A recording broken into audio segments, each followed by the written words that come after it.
नमस्कार। एक बार पुनः स्वागत है आप सभी लोगों का हमारे YouTube चैनल समृद्धि आईएएस में। और आज हम उपस्थित हुए हैं अपने करंट अफेयर्स प्रोग्राम के तहत। आप सभी जानते हैं कि सप्ताह में हमारा ये प्रयास है कि हम कुछ वीडियो जो है वो मेंस आंसर राइटिंग सीरीज पे लाएं, तो कुछ वीडियो जो है वो करंट अफेयर्स को भी लेकर के आते रहें, क्योंकि करंट अफेयर्स आपकी प्रीलिम्स की तैयारी का, प्रीलिम्स क्यों, मेंस में भी इसकी बहुत भूमिका होती है। तो करंट अफेयर्स आपके प्रीलिम्स के साथ साथ मेंस के लिए भी बहुत ज़रूरी होता है। और अगर आप ये सोच रहे हो कि जो है हम करंट अफेयर्स को स्किप करके सिलेक्शन ले लेंगे, तो वो बहुत गलती कर रहे हैं, क्योंकि आप समझ रहे होंगे कि करंट अफेयर्स की भूमिका जो है वो प्रीलिम्स में कितनी होती है। अगर आप यूपी पीसीएस की बात करें, 150 क्वेश्चंस आते हैं और 150 क्वेश्चंस में करीब करीब 32 से 35 क्वेश्चन करंट अफेयर्स के होते हैं। और करंट अफेयर्स इसलिए भी ज़्यादा महत्वपूर्ण होता है क्योंकि यहाँ से जो प्रश्न आते हैं, यदि किसी बच्चे का अच्छा पकड़ है करंट अफेयर्स पे, तो वो अगर 35 क्वेश्चन आ रहा है तो वो 26, 27, 28, 30 तक सही कर लेता है। मतलब 4-5 तो गलत होता है, लेकिन सोचिए कि अगर 35 क्वेश्चन आ रहा हो, कोई 30 तक सही कर ले, और अगर इसमें थोड़ा सा कोई लापरवाही करता है तो वो फिर घट करके 15-18 के बीच में आ जाता है। तो और वो जो 15-18 के बीच आ जाता है, तो उसके बाद जीएस के अन्य पोर्शन पे वो कितनों भी अच्छा कर ले, उसका फिर प्रीलिम्स नहीं निकलना है। तो करंट को तो निरंतर पढ़िए, पहली चीज। कुछ आप लोगों के बीच में एक समस्या ये रहती है कि आप लोग करंट जो है वो लास्ट में कुछ करंट की बुकें आती हैं, आप लोग उसी को देख लेते हैं और वहीं से जो है आप सोचते हैं कि करंट बन जाएगा। देखिए, पहले बन जाता था। पहले जो आप लोगों की घटना चक्र की आई दृष्टि आती थी या घटना सार आता था, तो उसके माध्यम से होता क्या था कि आप लास्ट में 15-20 दिन पढ़ के भी करंट में अच्छा परफॉर्मेंस कर लेते थे, जब करंट वन लाइनर पूछा जाता था तब। लेकिन अब वो जमाना बदल गया, अब दौर बदल गया। अब यूपीएससी बहुत ज्यादा स्मार्ट हो गया है और उसका प्रश्न इधर जो पूछ रहा है, वो करंट अफेयर्स में आपसे निरंतर परिश्रम की वो मांग कर रहा है। यहाँ आपको डेली जो है वो एक न्यूज़पेपर एटलीस्ट पढ़ना ही चाहिए। और वैसे भी पढ़िए, क्योंकि आप लोग जिस चीज़ की तैयारी में हैं, तो आप अगर न्यूज़पेपर से कटे हुए हैं तो एक तरीके से ये आपके पर्सनालिटी के लिए भी ठीक नहीं है। कम से कम एक न्यूज़पेपर पढ़िए, मंथली आपकी जो भी एक मैगजीन है वो पढ़िए।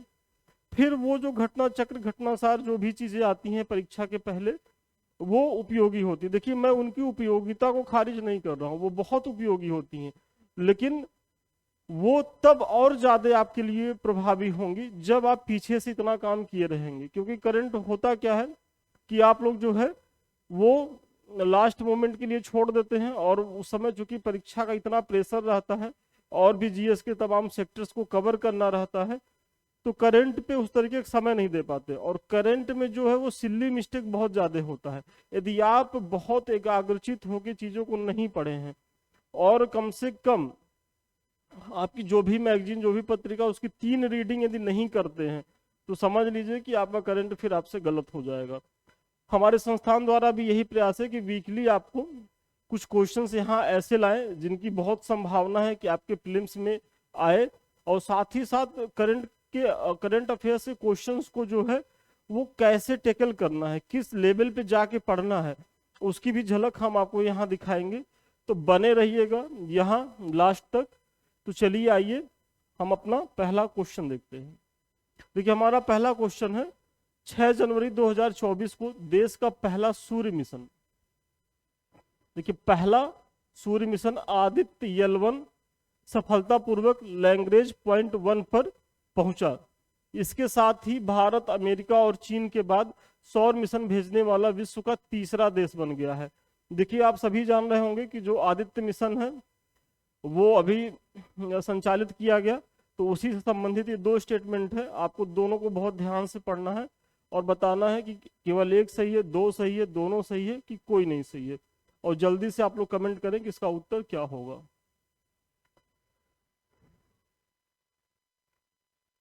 कमेंट सभी लोग करते रहिएगा। और इसमें जिन लोगों ने इसका उत्तर ए दिया है वो एकदम सही है। और थोड़ी सी आप लोग इसकी व्याख्या देखें। देखिए 6 जनवरी 2024 को देश का पहला सूर्य मिशन सफलतापूर्वक लैग्रेंज पॉइंट 1 पर पहुंचा। मिशन ने इस बिंदु तक पहुंचने के लिए 127 दिन में लगभग 15 लाख किलोमीटर की दूरी तय की। मतलब ये मिशन का जो कार्यकाल रहा वो 127 दिन रहा, और इस 127 दिन में जो है 15 लाख किलोमीटर की जो है वो यात्रा करी गई। इसके साथ ही भारत जो है वो अमेरिका, यूरोपीय संघ, जापान, चीन के बाद सौर मिशन भेजने वाला विश्व का 5वां देश बना है, ना कि तीसरा। तो आपका जो दूसरा स्टेटमेंट था उसमें तीसरा देश की बात की गई थी, तो वो गलत है। भारत जो है 5वां देश बना है। और इसके पहले ये कीर्तिमान किस देशों ने स्थापित कर लिया था? तो अमेरिका, यूरोपीय संघ, जापान और चीन। इसके इसरो के अनुसार आदित्य L1 लैग्रेंज पॉइंट 1 पर हालो ऑर्बिट में स्थापित होगा। अब ये लैग्रेंज पॉइंट जो 1 है इसकी भी एक रोचक कहानी है, लेकिन अब इस पे हम नहीं जाएंगे क्योंकि पीछे के करंट अफेयर्स पे मैंने इसमें डिटेल से बताया है। तो यदि आप लोगों ने हमारा पिछला जो है वीडियो नहीं देखा होगा तो जरूर देखिएगा। चलिए दूसरे प्रश्न पे आते हैं। डेजर्ट साइक्लोन 2024 से संबंधित निम्न कथनों पर विचार कीजिए। यह भारत और सऊदी अरब के बीच एक संयुक्त सैन्य अभ्यास है। इसका आयोजन 2 से 15 जनवरी 2024 के मध्य राजस्थान में आयोजित किया गया था। देखिए ये 2 स्टेटमेंट है, आपको बताना है कि इसमें कौन सा स्टेटमेंट जो है वो सही है। केवल एक, केवल दो, एक और दो, दोनों, और इनमें से कोई नहीं। कमेंट सभी लोग करिए, बताइए इसका उत्तर क्या होगा।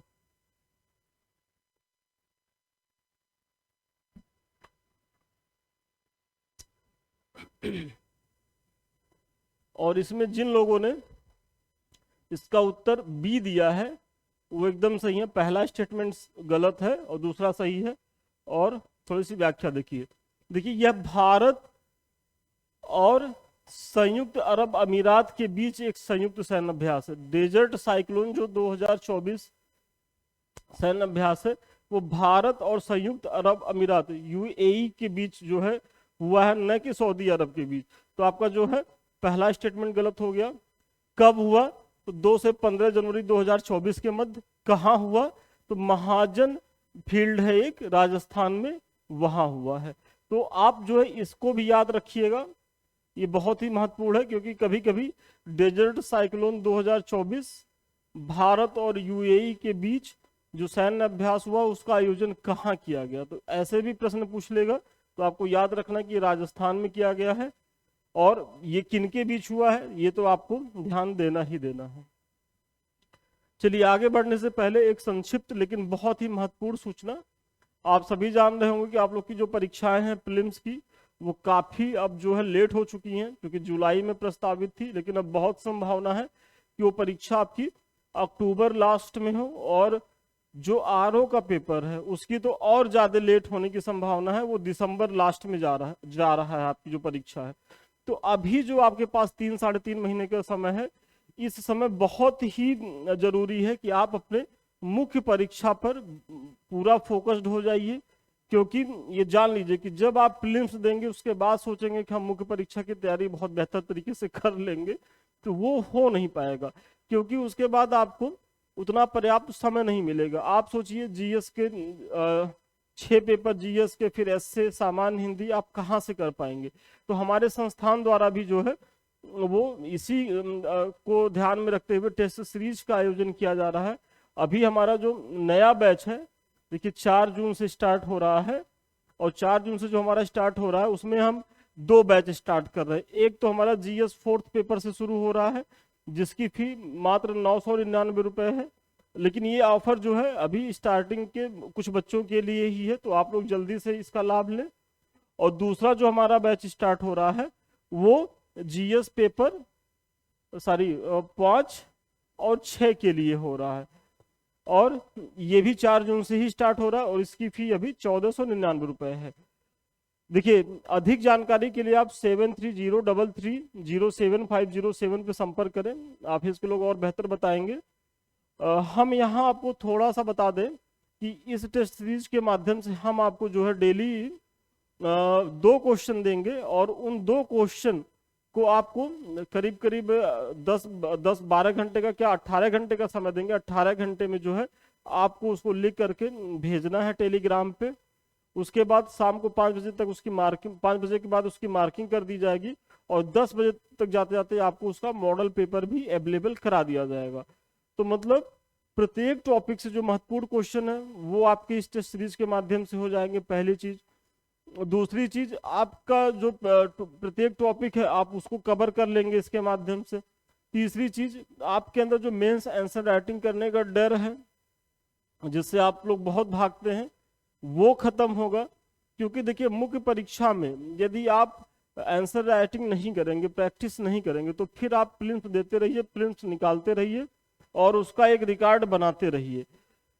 मुख्य परीक्षा की रणनीति यही होती है कि जो है वो प्रैक्टिस खूब करिए, खूब आंसर राइटिंग करिए, खूब फॉर्मेटिंग करिए, तब जाकर के आप 3 घंटे में 20 क्वेश्चन को बहुत अच्छी तरीके से कर पाएंगे। क्योंकि देखिए मुख्य परीक्षा अब जो है आपके बहुत ज्ञान की परीक्षा बहुत नहीं रह गई है, अब आपके प्रबंधन की, समय प्रबंधन की, फिर आपके प्रस्तुतिकरण की परीक्षा हो गई है कि आपको कम भी आ रहा है लेकिन उसको कैसे आप जो है एक पर्याप्त समय में उसको प्रस्तुत कर दे रहे हैं अपनी कॉपी पे। तो ये सारी चीजें आप टेस्ट सीरीज के माध्यम से ही सीखेंगे।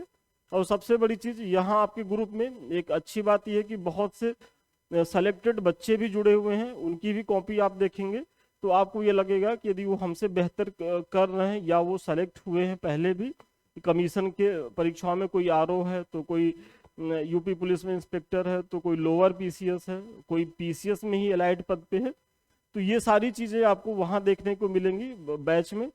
तो अधिक जानकारी के लिए मैंने आपको नंबर बता ही दिया था, उस नंबर पे संपर्क करें, ऑफिस के लोग और बेहतर तरीके से बताएंगे। चलिए अपने तीसरे क्वेश्चन पे हम देखते हैं। निम्न कथनों पर विचार कीजिए। 3 से 5 जनवरी 2024 के मध्य 109वां भारतीय विज्ञान Congress lovely professional university Punjab में आयोजित किया गया। महिला सशक्तिकरण के साथ सतत विकास इसका केंद्रीय विषय था। देखिए 109वें भारतीय विज्ञान कांग्रेस की बात हो रही है, उसको लेकर के 2 स्टेटमेंट दिया गया है। आपको बताना है कि इसका जो है इसमें से कौन से सही है। केवल एक स्टेटमेंट सही है, 2 सही है, कि दोनों सही है, कि दोनों नहीं सही है। जल्दी से आप लोग कमेंट करके बताएं।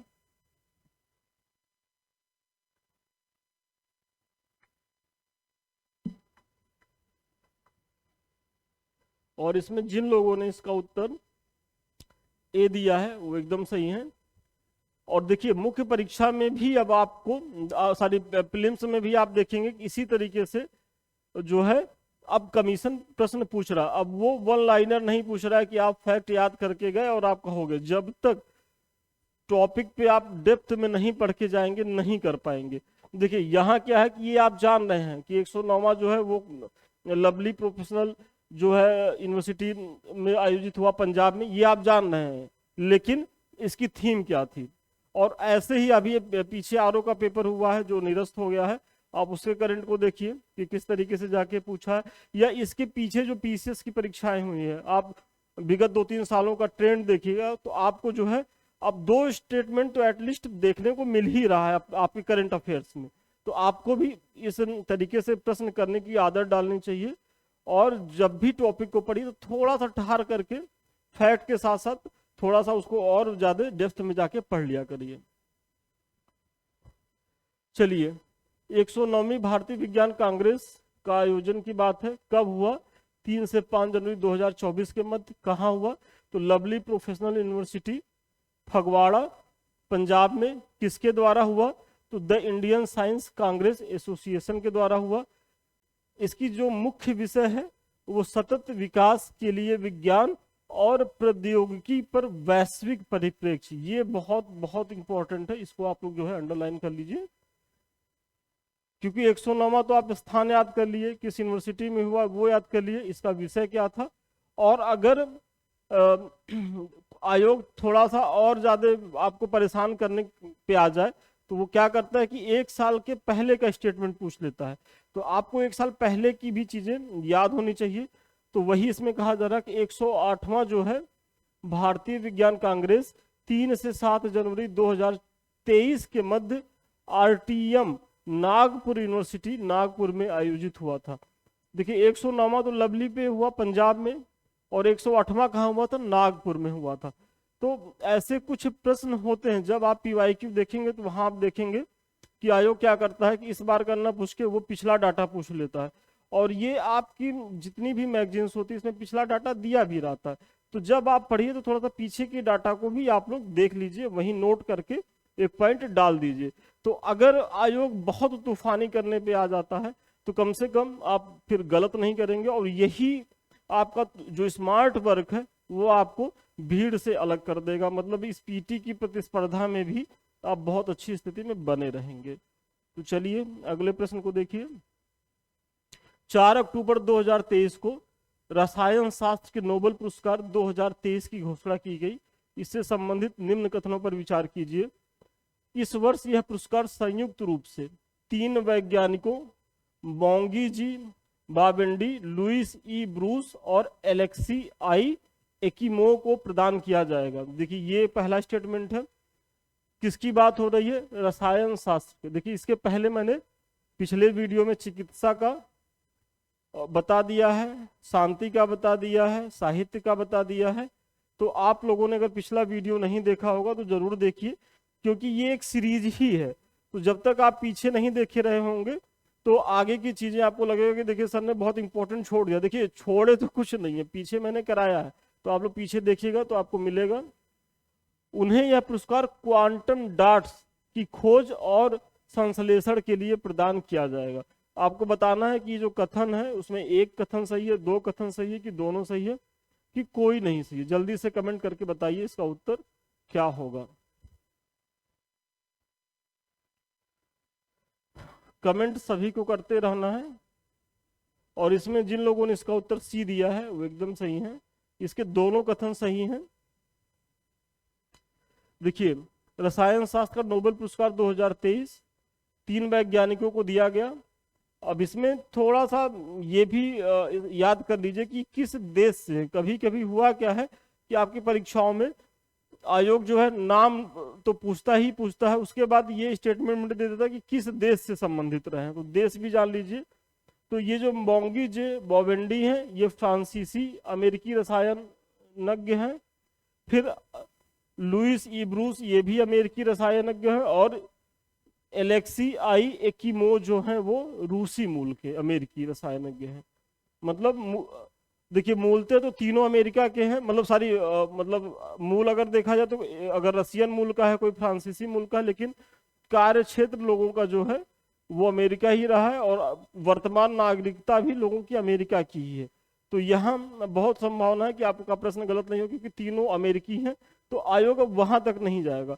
लेकिन और भी जो भी विजेता है, चाहे वो चिकित्सा के हों, चाहे वो साहित्य के हों, शांति के हों, या फिजिक्स के हों, इकोनॉमी के हों, वहां जो है वो किस देश से संबंधित है तो उनको उसको भी आपको ध्यान में रखना है।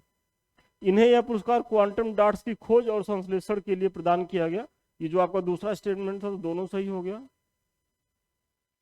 चलिए हमारा 5वां प्रश्न है कि फरवरी 2024 में किस देश के अंतरिक्ष यात्री ओलेग कोनोनेंको, देखिए ये नाम याद रख लीजिए, बहुत ही महत्वपूर्ण है, अंतरिक्ष में सबसे अधिक समय बिताने का नया विश्व रिकॉर्ड बनाया है। जापान, रूस, अमेरिका, स्पेन। आपको बताना है कि किस देश के अंतरिक्ष यात्री थे।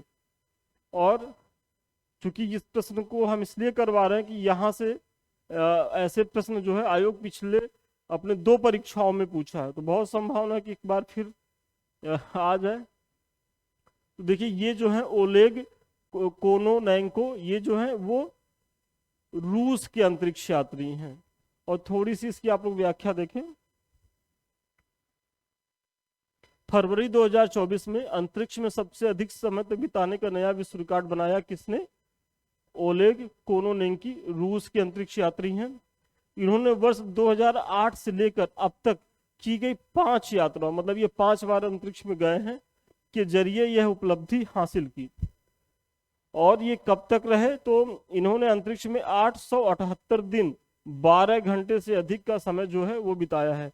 ये जो 5 यात्राओं के माध्यम से 878 दिन 12 घंटा से अधिक का समय इन्होंने अंतरिक्ष में बिताया।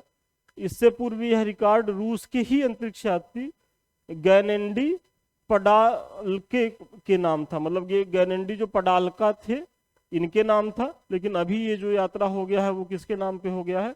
ओलेग कोनोनेंको के नाम हो गया है। 5 यात्राओं के माध्यम से गए हैं, ये भी बहुत महत्वपूर्ण फैक्ट है। और अब इतना तो नहीं पूछेगा कि कितने दिन रहे, लेकिन हो सकता है। तो आप लोग को क्या दिक्कत है? 878 दिन 12 घंटे रहे, तो ये भी आप जो है देख लीजिए। हाल ही में कौन इंटरनेशनल कोर्ट ऑफ जस्टिस के नए अध्यक्ष चुने गए? जूलिया सेबुटिंडे, नवाब सलाम, यूसुफ अली, दलवीर भंडारी। जल्दी से आप लोग कमेंट करके बताएं इसका उत्तर क्या है। बहुत आसान सा लेकिन बहुत महत्वपूर्ण प्रश्न है ये।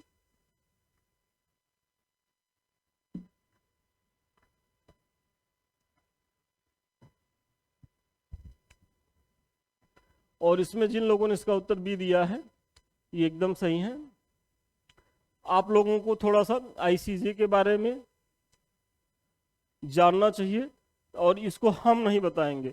अभी आप लोग पढ़ रहे होंगे, थोड़ा सा गूगल कर लीजिए कि इसका मुख्यालय कहाँ है, आईसीजे की स्थापना कहाँ हुई, और ये आप हमको कमेंट बॉक्स में भी बताइएगा, ये आपका होमवर्क है। और ये जो नवाब सलाम है ये किस देश के जो हैं वो जज हैं? जैसे एक दलवीर भंडारी हैं, तो ये तो भारतीय हैं, तो आपको इसी तरीके से नवाब सलाम को बताना है जो इंटरनेशनल कोर्ट ऑफ जस्टिस के नए अध्यक्ष बने हैं, तो ये किस देश से संबंधित है। ये बहुत ही महत्वपूर्ण है, तो ये आपका होमवर्क है। आप लोग बताएंगे कि इसका उत्तर क्या होगा। देखिए 13 जनवरी 2024 को डॉक्टर प्रभा अत्रे का निधन हुआ है। आपको बताना है कि ये किस क्षेत्र से संबंधित थी। इतिहासकार, प्रख्यात चिकित्सक, शास्त्रीय गायिका, भरतनाट्यम नृत्यांगना। आप लोग जल्दी से इसका उत्तर दीजिए कि क्या होगा।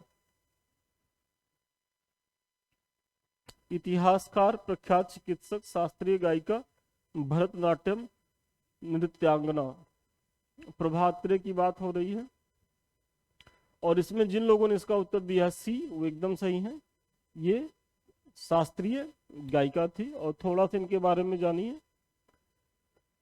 डॉक्टर प्रभा अत्रे प्रसिद्ध शास्त्रीय गायिका, निधन कब हुआ? 13 जनवरी 2024 को।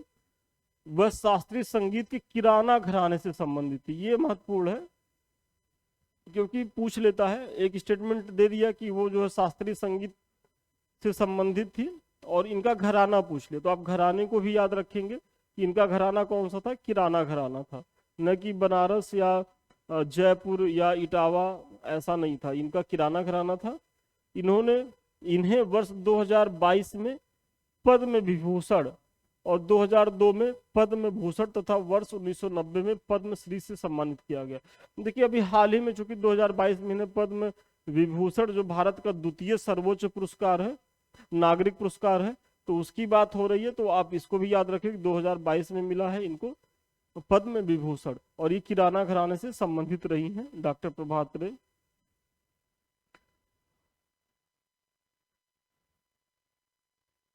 नौ जनवरी 2024 को उस्ताद राशिद खान का निधन हो गया। इनसे संबंधित निम्न कथनों पर विचार करिए। बहुत ही महत्वपूर्ण प्रश्न है और यूपी के बच्चों के लिए तो बहुत ज्यादा। आप बताइए, ये उस्ताद जो राशिद खान जी हैं, ये एक प्रसिद्ध शास्त्रीय गायक थे। वह ग्वालियर घराने के गायक थे। वर्ष 2022 में पद्म भूषण से सम्मानित किया गया था इन्हें। आपको बताना है कि केवल 1 और 3 सही है, 2 3 सही है, 1 2 सही है कि उपयुक्त सभी सही है। जल्दी से बताइए कि इसका उत्तर क्या होगा। जल्दी से आप सभी कमेंट करके बताएं कि इसका उत्तर क्या होगा। देखिए वह एक प्रसिद्ध शास्त्रीय गायक थे, ये तो एकदम सही है। और ये जो ग्वालियर घराना है यही नहीं होगा, बाकी ये भी इनका सही है। तो 1 और 3 जो है वो एकदम सही है, यानी कि आपका जो पहला स्टेटमेंट है वो इसमें सही होगा। देखिए इनका निधन हुआ 9 जनवरी 2024 को। जन्म कहाँ हुआ था? तो 1 जुलाई 1968 को सहसवान, ये जो बदायूं उत्तर प्रदेश में एक जिला है, वहाँ का एक जगह है सहसवान, वहाँ इनका जन्म हुआ था। और वह रामपुर सहसवान घराने से संबंधित थे। इसीलिए मैंने कहा कि यूपी के बच्चों के लिए बहुत महत्वपूर्ण है। और चूंकि ये बहुत फेमस पर्सनालिटी थे और बहुत ज़्यादा एज भी नहीं थी, अभी 60 मतलब 60 साल की ही एज में इनकी डेथ हुई है। तो बहुत महत्वपूर्ण है कि ये रामपुर सहसवान घराने से संबंधित थे। वर्ष 2022 में इन्हें पद्म भूषण सम्मान से सम्मानित किया गया था। ये स्टेटमेंट तो आपका सही ही है। तो चलिए अगले प्रश्न को देखते हैं। देखिए आज का ये हमारा सेकंड लास्ट प्रश्न है। 4 जनवरी 2024 को किसने बिम्स्टेक के नए महासचिव के रूप में पदभार ग्रहण किया? बताइए। विकास स्वरूप, इंद्रमणि पांडे, राजीव कुमार, अजय विसारिया। थोड़ा सा आप लोग स्पीड बढ़ाएं, जल्दी से बताएं कि इसका उत्तर क्या होगा। और इसमें जिन लोगों ने इसका उत्तर दिया है बी, इंद्रमणि पांडे, वो एकदम सही है। और थोड़ी सी आप लोग इसकी जो है व्याख्या देखें। देखिए अब इंद्रमणि पांडे जी की तो बात हो गई, वो बिम्स्टेक के जो बने हैं वो तो हो गया, लेकिन थोड़ा सा बिम्स्टेक के बारे में भी जान लीजिए, क्योंकि आयोग जो है, चूंकि अब स्टेटमेंट बेस्ड क्वेश्चन बना रहा है, तो हो सकता है कि एक स्टेटमेंट करंट से जोड़ के बताए, तो एक जो है वो परंपरागत चीजें से आपको से पूछ ले। तो थोड़ा सा जब आप पढ़िए तो वहीं बिम्स्टेक का भी इतिहास भूगोल जान लीजिए। तो बिम्स्टेक के बारे में, यह बंगाल की खाड़ी से तटवर्ती या समीपस्थ देशों का एक अंतरराष्ट्रीय आर्थिक सहयोग संगठन है। पहली चीज, बंगाल के किनारे जो देश स्थित हैं उन्हीं का ये संगठन है। स्थापना कब हुई थी? 1997 में। इसके 7 सदस्य देश हैं, बांग्लादेश, भूटान, नेपाल, श्रीलंका, थाईलैंड, भारत या म्यांमार। ये नाम याद रखिएगा। और इसका सचिवालय कहाँ है? तो ढाका जो है वो बांग्लादेश में है। तो ये बहुत ही महत्वपूर्ण है। चलिए अब अगले प्रश्न को देखिए आप लोग। दिसंबर 2023 में किसे राष्ट्रीय विधिक सेवा प्राधिकरण का नया कार्यकारी अध्यक्ष मनोनीत किया गया? न्यायमूर्ति BR गवई, न्यायमूर्ति संजीव खन्ना, न्यायमूर्ति UU ललित, न्यायमूर्ति हिमा कोहली। जल्दी से कमेंट करके बताइए इसका उत्तर क्या होगा। और इसमें जिन लोगों ने इसका उत्तर दिया है बताइए आप, तब हम बताएं। इसमें जिन लोगों ने इसका उत्तर दिया है बी, न्यायमूर्ति संजीव खन्ना, वो एकदम सही है। और थोड़ी सी आप लोग इसकी व्याख्या देखें। देखिए इसे राष्ट्रीय विधिक सेवा प्राधिकरण अधिनियम 1987 के तहत 9 नवंबर 1995 को स्थापित किया गया था। किसे? नालसा को। फिर इसका उद्देश्य क्या था भाई? नालसा जो लाया गया था, इसका उद्देश्य क्या था? तो समाज के कमजोर वर्गों को निःशुल्क कानूनी सेवाएं प्रदान करना। मतलब आप सभी जानते हैं कि कानून जो है वो कोर्ट कचहरी में कितना खर्चा होता है। तो जो व्यक्ति के फंडामेंटल राइट्स में एक ये भी है कि वो उसको निःशुल्क जो है वो कानूनी सहायता मिले। और उसी के मद्देनजर सरकार ने ये प्रयास किया कि 1995 में एक नालसा को गठित किया, जिसका उद्देश्य यही था कि वो निःशुल्क विधिक सहायता प्रदान करेगा किसे? जो समाज में वंचित और कमजोर लोग हैं। यह भारतीय संविधान के अनुच्छेद 39A में गरीब लोगों को निःशुल्क कानूनी सहायता उपलब्ध कराने का प्रावधान करता है। ये हो गया। तो चलिए आज का जो प्रश्न था उसका तो यहीं तक था, मतलब 10 ही प्रश्न लिए हैं।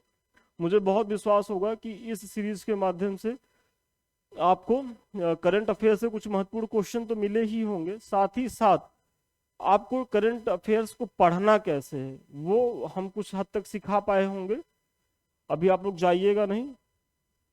लास्ट में ये देखिए हमारे समृद्धि IAS का टेलीग्राम चैनल है। आप लोग इससे इसलिए जुड़िए क्योंकि हम जो भी चीज़ें पढ़ाते हैं तो वहाँ हम आपको PDF भी उपलब्ध करा देते हैं। साथ ही साथ आपके करंट अफेयर्स से चीज़ें या आपके परीक्षा से उपयोगी बहुत सी जानकारियाँ यहाँ हमारी टीम के द्वारा निःशुल्क उपलब्ध कराई जाती हैं। तो ये तो आप लोगों के लिए बहुत ही लाभदायक है। और ये देखिए ये हमारे 2 चैनल हैं, समृद्धि IAS और संदीप मिश्रा ऑफिशियल। तो आप दोनों को लाइक करिए, शेयर करिए, सब्सक्राइब करिए, क्योंकि दोनों चैनल जो हैं वो आपके लिए महत्वपूर्ण है। क्योंकि टाइम टू टाइम हम दोनों पे ही आपकी परीक्षा से उपयोगी बहुत सी जानकारियाँ लाते रहते हैं, देते रहते हैं आपको। तो आप इसको भी लाइक करिए। और अगर आप संस्थान के किसी भी बैच से जुड़ना चाहते हैं तो आप 7303307507 से संपर्क करें। ऑफिस को लोग और बेहतर तरीके से आपको बताएंगे। तो चलिए आज के लिए इतना ही, पुनः मिलते हैं नए वीडियो में नए क्लास के साथ। तब तक के लिए धन्यवाद, शुभकामनाएं आपको।